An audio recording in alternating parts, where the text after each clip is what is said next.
realized that we were only reaching a certain portion of the public. So I look around, and I'm a minority. I'm from El Salvador, and I speak Spanish.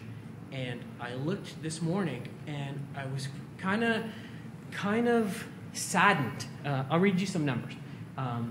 This is the 2007 American Community Survey data for Washington, D.C., according to the U.S. Census Bureau. 55.6% of D.C. residents consider themselves black or African American. 55.6.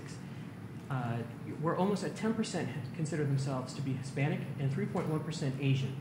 The other 36.3% are white. So 1/3 of the community in DC, the population is white. And yet we are kind of disparagingly represented at things like this. So what can we do to get all those other communities to see that we have something to say? And by we, I mean the space community, I mean science, technology, engineering, and mathematics. And one part of me, the technical side of me, says, okay, it's about localization. It's about being able to address these communities in their own verbiage, in their own language. So whether that's Spanish or Mandarin or Cambodian, being able to say, this is a top 10 page at NASA or at SpaceX or at OSTP. We need to put it in these 4 other or 5 other languages. That's one side of me. The other side of me says, okay, so you put it in that other language. Does that necessarily communicate what you want to say to them in a way that they're going to react to? I was reading a recent Advertising Age breakdown of the Hispanic community and what they spend money on, who they're watching on television, and how they react. And family is huge. Family is enormous in the Hispanic community. So when you think about social media and what that means, being able to leverage social media and address people as family, because I consider you guys my family. You're my space geek family, space geek side of the house. I want to be able to do that same thing to African Americans. I want to be able to do that same thing to Hispanics, to the Chinese, to the Koreans. And really, when you start to communicate in ways that everybody knows how to communicate, that they are comfortable with, what you really start to do is you start to integrate all that input back into the basically the community response. So everybody starts to understand how to communicate with one another. Not just, I'm going to run these ads for this demographic. I'm going to make these pages for these residents. Really, you want that message to address everybody. And sometimes it means saying something in Spanish. I mean, for me, it was remarkable to see an astronaut tweeting in Spanish. And that had huge implications for me being able to explain what's happening in space to the people that I know. And the reason I wanted you guys close is I didn't want to make this, okay, this is a presentation about numbers and how we're not being successful. It's how do we do this? What's happening? Where's the breakdown? And what are your experiences with that? Because there are definitely professionals in the room here that their job is to communicate that information or information back out to different public, different communities in the public. So do you guys have any input as to why we might not be hitting those numbers so well? I mean, what's your knee-jerk reaction on something like that? You know, does something come to mind? For me, posting an image of an African American astronaut goes a whole heck of a long way. And it doesn't mean I have to post it. It means there's a certain segment of the population that is going to be a little more moved, and it's okay for me to post it and describe that this is the first African American, or this is the current commander of a certain mission. And what I don't want to do is I don't want to say, oh, we're going to post 3 links in Spanish, because that doesn't help. That doesn't motivate anybody anything more than retweeting something 3 or 4 times, because simply getting the message out does not necessarily mean that they're going to respond to it. So do you guys have any ideas, or have you seen any kind of disparaging differences in the way these communities are addressed? I'll give you another example. Last night I was having a conversation about some PSAs developed for NASA, and one of the PSAs had Mary J. Blige.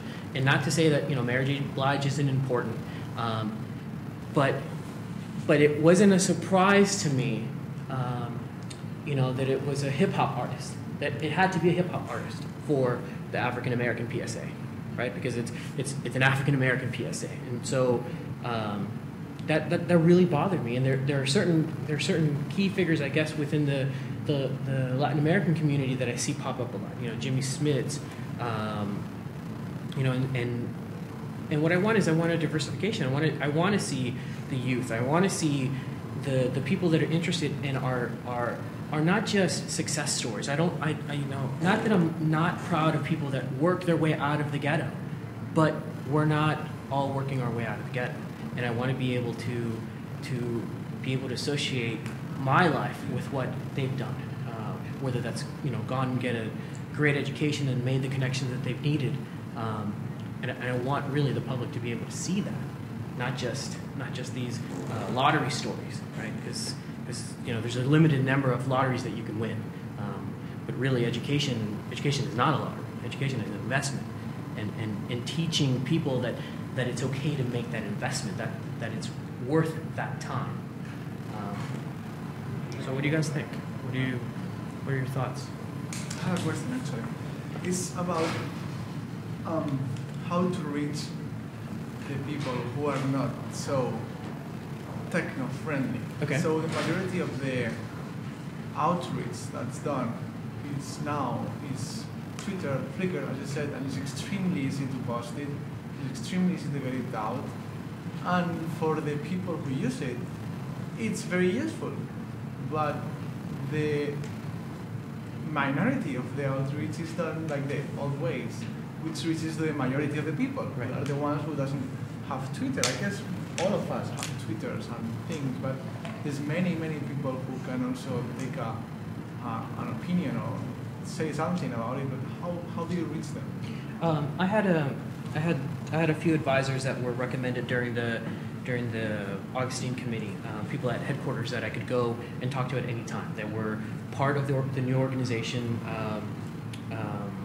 executive structure, basically saying these are good minds. So I made a few phone calls. One of them, I went there and I said, okay, so this is what we're going to do. We're going to Flickr and Twitter, and there's going to be social media, and it's going to be awesome. And she looked at me and she said, that's great. What you're doing is cutting edge for what that is. But there are people that still rely on college newspapers. That the college newspaper is the only paper that they're going to get within 100 miles of where they live. There are people that are only going to get the information if you walk up to their door and knock on it. These are the people that, for Obama, were part of that upswell, that were part of that, hey, I can be a part of this change, this massive change. And I think we're still talking about that change. We're still talking about making things accessible to the public that weren't before. So addressing minorities that may not be tech-friendly. I think we have to continue to consider that part of the budget of whatever communication path we take still needs to be on the ground. It still needs to be, I'm not going to rely on the website, because although I get 10,000 hits, there are potentially 100,000 people that I'm not reaching. And that's going to be difficult. I think as the technology becomes easier and easier to integrate, when I can tweet and it posts to my Flickr account and it posts to my Facebook account and at the same time posts and updates my blog, it's going to be very difficult to convince people that there's money, or that it's worth investing money in having people still be on the ground. One of the things I would love to have had was a booth at National Air and Space Museum. Okay, so you have a wide demographic of people that can come in. A booth describing this is what the Review of U.S. Human Spaceflight Plans Committee is doing, right? It doesn't charge anything. You could have a little workstation already set up for somebody to look at. I mean, that's relatively inexpensive to work on. A couple printings or Xerox copies of the website itself is more than enough data to have them have an idea of what it is and go back and then research it on their own. Libraries are still an important component. They may not be as well funded as we'd all like, but there's still a place where you can generate interest. Maybe you have an outreach day through the libraries. I mean, There are a lot of different places that we can still reach them. And the other is really saying, I'm going to take the time to go and talk to these different communities. I'm going to get up on a Saturday or on a Sunday and make the walk or take the metro or drive to wherever I think I can help, and I'm going to get some people together, and we're going to see if we can set up a booth on our own and talk about what's out there and what's available. Not that you necessarily want to show up to a park with some friends randomly, but you do want to say, let's create a serendipitous moment. Let's make something where anybody can walk by and say, whoa, like I didn't realize that was being worked on. What do you mean? Like the International Space Station, there's plans to crash it into the ocean? Like, what the hell? Like, I didn't know that. And then you start to create interest. Then it's like, well, you guys going to come back? Like, are you going to come back in a couple weeks? I was like, yeah, we can come back like in a month. But we'll come back. We'll promise to come back if you promise to come back with 5 of your friends, right? And then you start to create this general interest. But you got to go back. You can't just say, I'm going to do it once, and this is going to be effective. Because I don't think it is. I mean, that's almost patronizing, to say, hey, I'm doing my service here and talking to the public. No, I mean, that's in a way, that's all of our job, to educate one another and let each other know what's happening. I mean, this is a great venue for that. But where do we go from here? Like Mike was saying, this should be a catalyst for what you do. This shouldn't be what you do. This should be a catalyst for it. I completely agree with you. I think that most of the times now, people overestimate the power of technologies like Twitter. Mm-hmm. It's very easy to do, but it doesn't reach many people. Yeah, it can, but it's, again, like you're saying, it's I think it's a cheap out. It can be a cheap out if you rely on it too heavily. It should be part of your communication strategy. It shouldn't be the whole thing. All right, so you have a Twitter account, you have a Facebook account, you're on social media. That doesn't mean that you're communicating well. It simply means that you have signed up for free accounts. That's doesn't hold a lot of weight in my book. Okay. Kind of along those lines, a minor thing on that is needing an integrated package. You're absolutely right, because if you just focus on one or the other, you miss it. I had two kind of larger thoughts, ideas, questions. The first is, along with like doing the booth thing, the key thing with that though is you've got to make certain it's something, it relates to something that people are going to be there for. For an example, I would probably recommend against putting a booth up for a farmer's market at some place in South Dakota. And you can try it, and I have no doubt you'll get some interest. But from a realistic standpoint, it's not something that's going. It doesn't. People are there to shop for their fresh fruit. They're not necessarily there.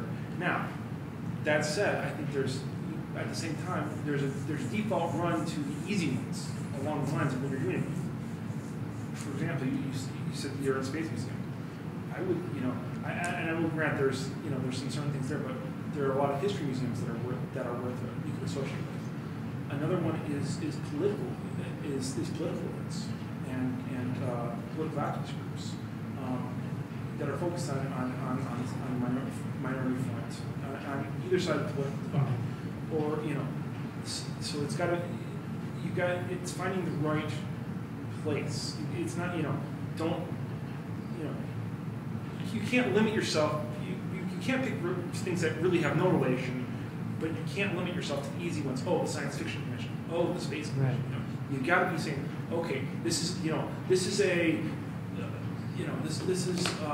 thing for example, this is labor, or this is a minority outreach project, whatever, and taking that and saying, okay, how can we integrate it? How can we do something to link them? And that leads into my second point, which is, I think part of the issue, and I'm hesitant to go into this too much for a variety of reasons. Part of the issue is there isn't something that is easily obtainable that people can grasp quickly to say this is important.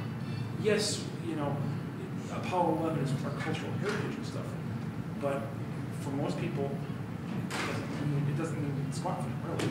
It's like the Mona Lisa. Mm-hmm. So, and I say I'm hesitant to get into that because that opens a whole other can of worms. But just that aspect too. Gotcha. A have like, I have a major thing I want to talk about, but before I talk about it, we came in a little late. Could you just briefly tell me what we missed, and then I'll get into my big things. Well, basically, it had to do with being able to communicate to all these desperate communities, these people that just are all over the place, and how do we access them? How do we communicate in their own language? How do we know? Is this just in the United States you're talking that about? primarily in the United States, but really it can be global. It really depends on what organizations within the United States you're talking about, because there are quite a few that are outward facing, so they have international appeal. They want international appeal.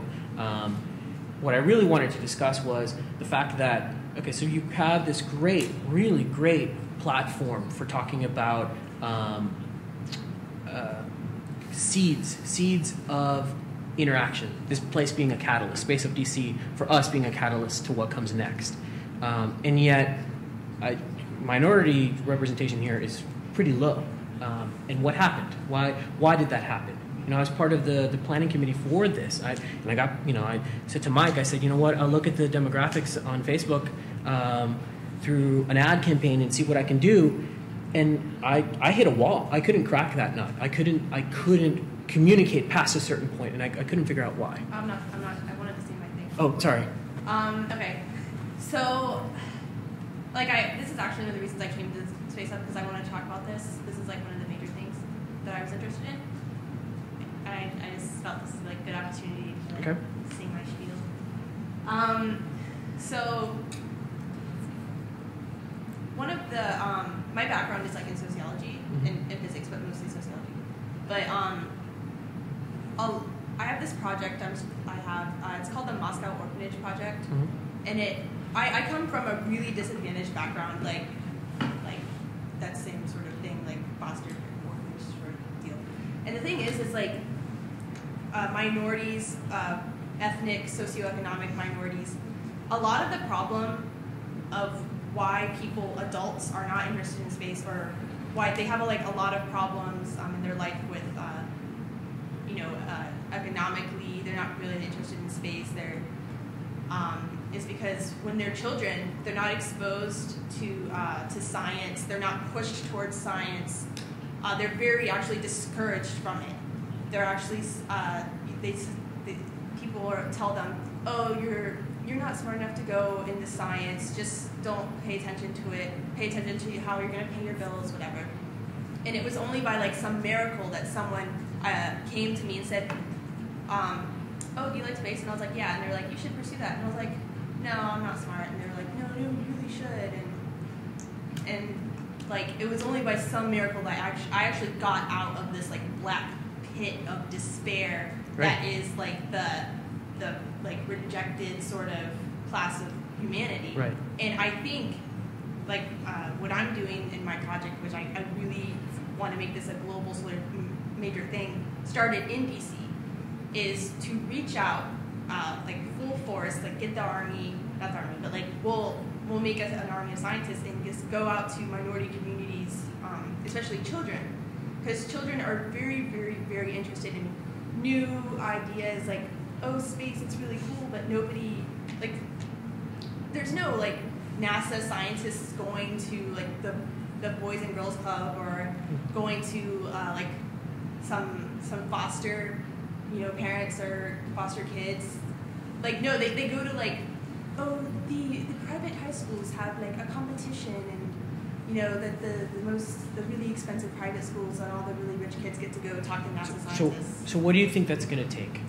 Okay, so basically in my project, I'll kind of talk about what the project entails, and then what it will take to make it a reality. Well, tell us what because we've got someone here. Yeah. So tell us what it'll take. What do you think needs to happen for these roaming catalysts of scientists to go out and reach out to the communities? And reach out. What do they need? Okay, so right now I'm actually part of a volunteer organization. I don't know if you were here early for my presentation on SGAC. You were? Yeah. Well, that is a very sturdy and strong volunteer community, And once I get funding for my project, then I actually have people in place who are ready and willing to go, you know, do my bidding, I guess. I just need. And how many people is that? How many people in SJC? Well, how many people are ready to do your bidding? Well, it depends. Like, there are thousands and thousands of people in SJC, and I mean that's just where I would start, and then it would branch out from there. Hopefully, my numbers for the number of people I would like to reach, number of children, are like easily in like the tens of thousands. Hopefully more. It would be like a dream if it would get to like 1 million. Because there's a lot of kids around the world, of course. A lot of kids living in abject poverty, people who are pushed off into the boundaries of society, forgotten. And you know, those are the children that want it to the most. They want to get out, and they so badly, you know, just need somebody to come up to them and say, you can do it, and this is how you do it. Like I'll give you an example. In West Virginia, there's a lot of really poor kids. That's where I'm from.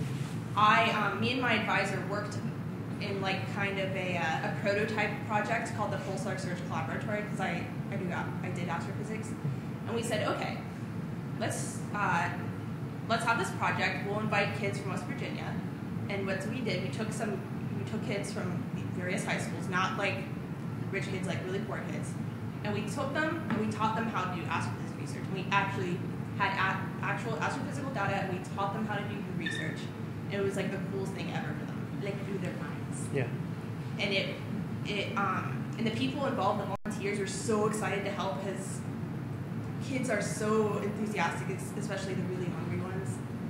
Like they get really enthusiastic, and then the volunteers get really enthusiastic, and it just becomes like this volcano of enthusiasm. Yeah. No, I agree. If you talk to the different scientific communities, there's very few young people coming in, not just minorities, just kids. Mm-hmm. And science is the most interesting jobs, and they pay well. Who wouldn't want to go into it? Right. What I think is going on is that they can't do the coursework when they get to college. That they're not. You think that there's they're not prepared. Right.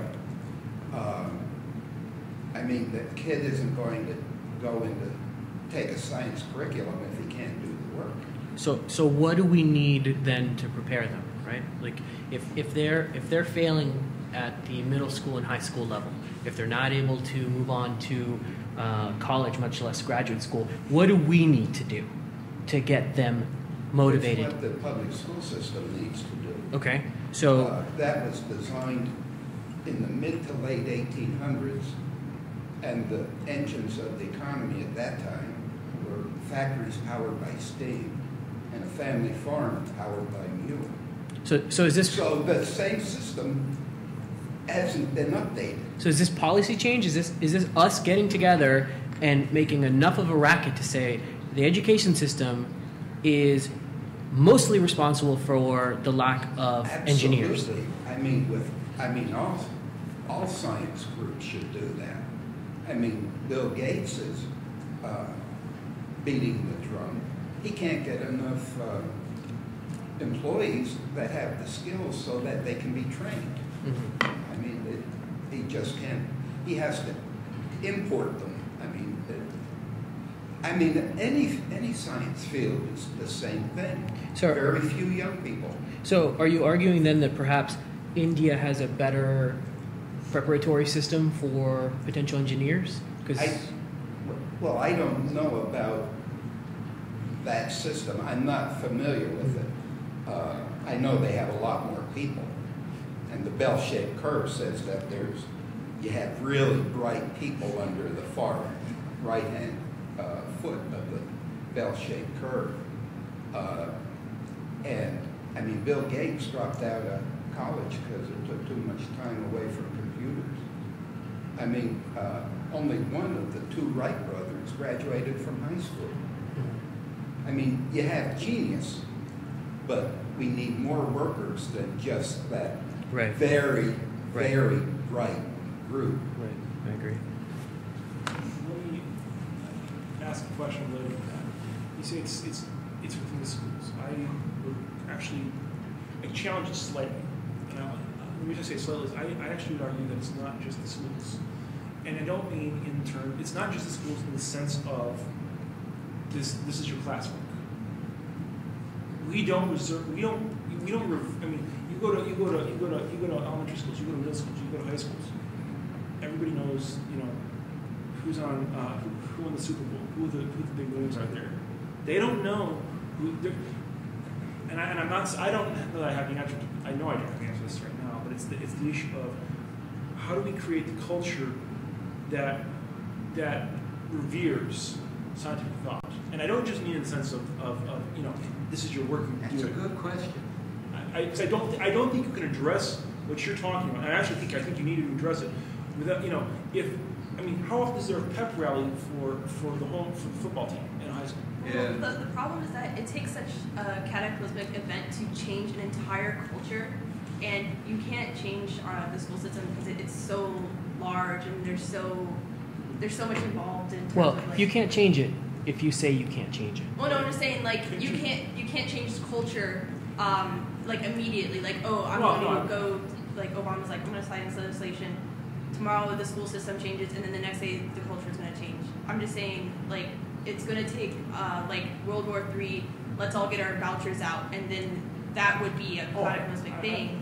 I actually totally agree with you on that. But what would it take to get a there's science Olympiad. Not all schools have, but a lot of schools have science Olympiad or some variation of schools with money.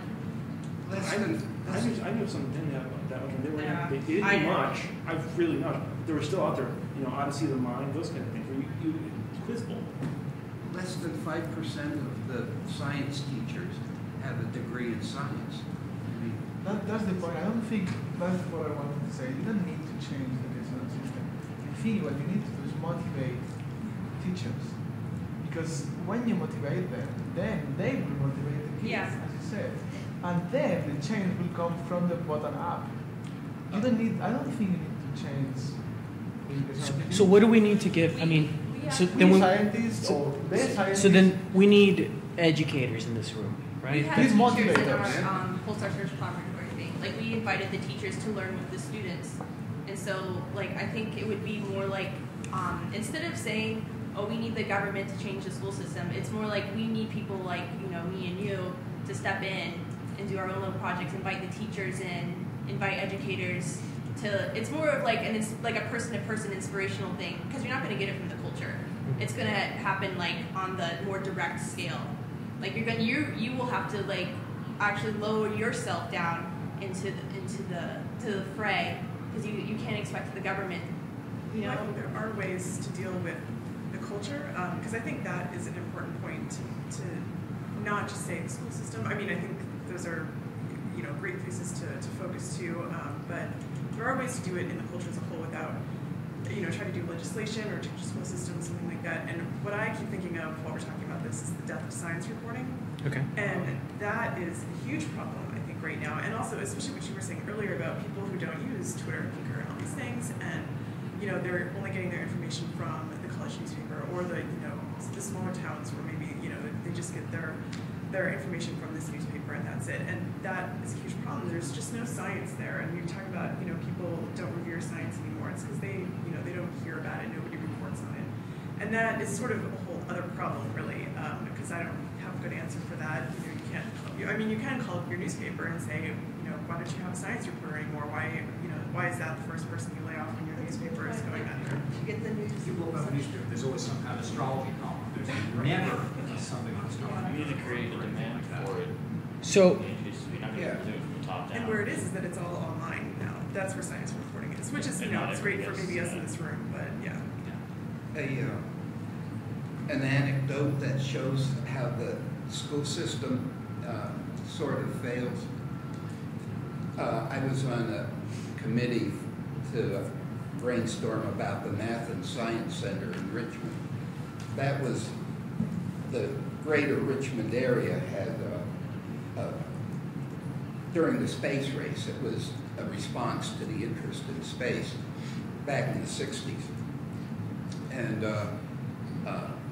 there were 3 goals for the Math and Science Center. One was to support all the science teachers in the greater Richmond area, all the school system.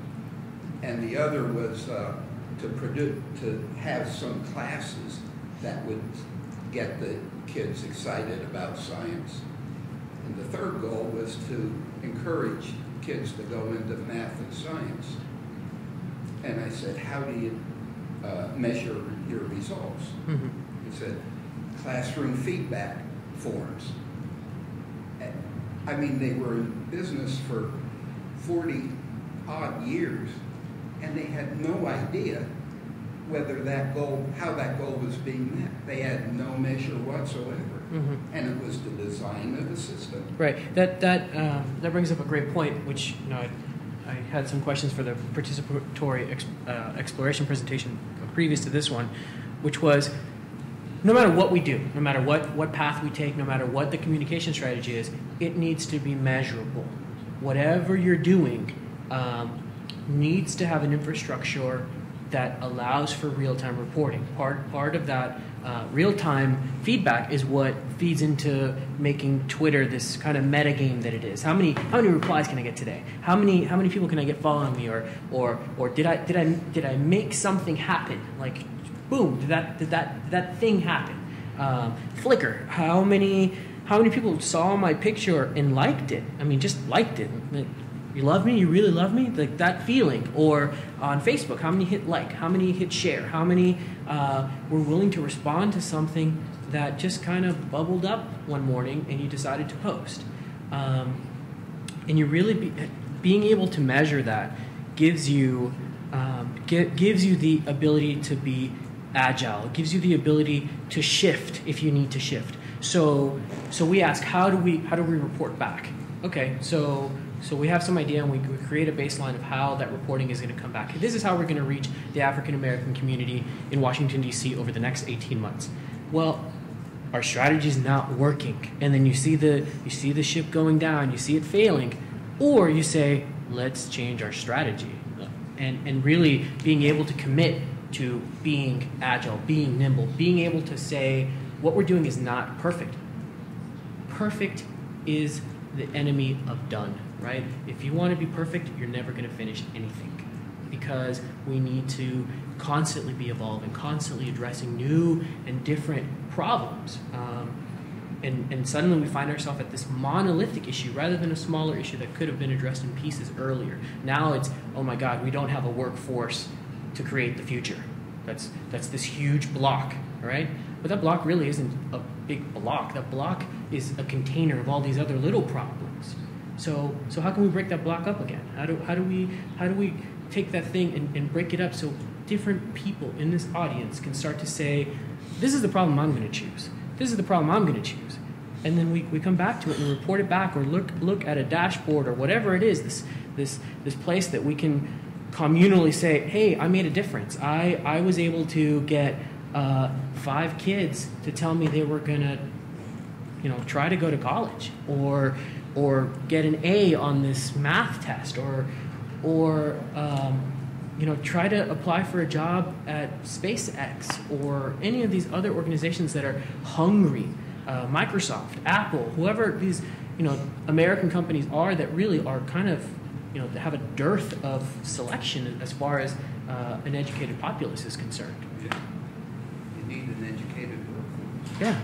You do. You need an educated culture. I mean, you need the family farm is over. Right. You also need a workforce who is interested and hungry and wanting to go into that sort of niche. Right, and that's part of the reason I put minorities up there in parentheses, right? Because minorities is part of it.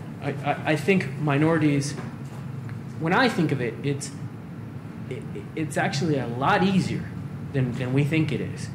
And part of what I talked about when I first started was, what's their language? What's their, and not just literally what's their language, but how do these different communities communicate with one another? What's their daily habit? Are they watching the news? Is it a matter of giving NASA TV some kind of package they have to create that goes to Telemundo or Univision or BET or NBC or News Channel 8? Is it a component that is part of that news or the science reporting? Is it a prepackaged thing that can be trusted? Because science reporting, not everybody knows exactly what they're describing. Even there are a lot of people that are guessing too. But you would hope that getting a package, some kind of media package from NASA for every morning to redistribute, maybe once or twice every day. Show it during the, if you guys can afford 2 minutes somewhere in your programming. Why isn't that part of NASA's charter, or is it? Have we discounted that already? Well, that's maybe a bad analogy. I think you almost kind of approach it like a political campaign in that government base. You said you're sitting in the booth with the Air and Space team, yeah, that's great, but you're not really going to do any converse that way. You're kind of going to tailor your message to win over people that normally aren't going to come to your side. I wouldn't know how to do that, especially, but that's probably a kind of approach you might want to look at taking, just people doing campaigning for stuff. When we first started, we actually wanted everybody to be close. So if you guys don't mind, if some of you could come down here and talk with us. Somebody had their hands up though. Did one of you guys? Okay. I did. I'm sorry. We weren't really sure what was going on, so we just came. Okay, no problem. And I couldn't hear the last thing that he said, but about NASA's charter and why isn't that in NASA's charter and taking to heart. Big problem is to find little things that we can fix. One thing that I have really, really seen is the need for the help in the elementary classrooms, because that seems to be where we lose student interest and teacher preparedness are both very low in that area. But we have, I do EPO for one of NASA's missions, and we have a very hard time getting our scientists to participate. Why? Because it's not part of their job. So They don't see outreach if as they- a necessary thing. If when they were hired, they were required Yes. an hour out of a work week to go and talk to you and see what they could do about outreach, would that help? Absolutely, that would help. That would be huge. It seems though like we would need an absolute paradigm shift though between my impression has been that a lot of the scientists and engineers see speaking to people as the general public as something that's kind of beneath them, and that the ones that are doing that, it doesn't help their professional career at all. It's taking time that they aren't, taking time away from research. They aren't getting paid for it. The first thing a lot of people ask me is if there's a charge code for going and volunteering at these things.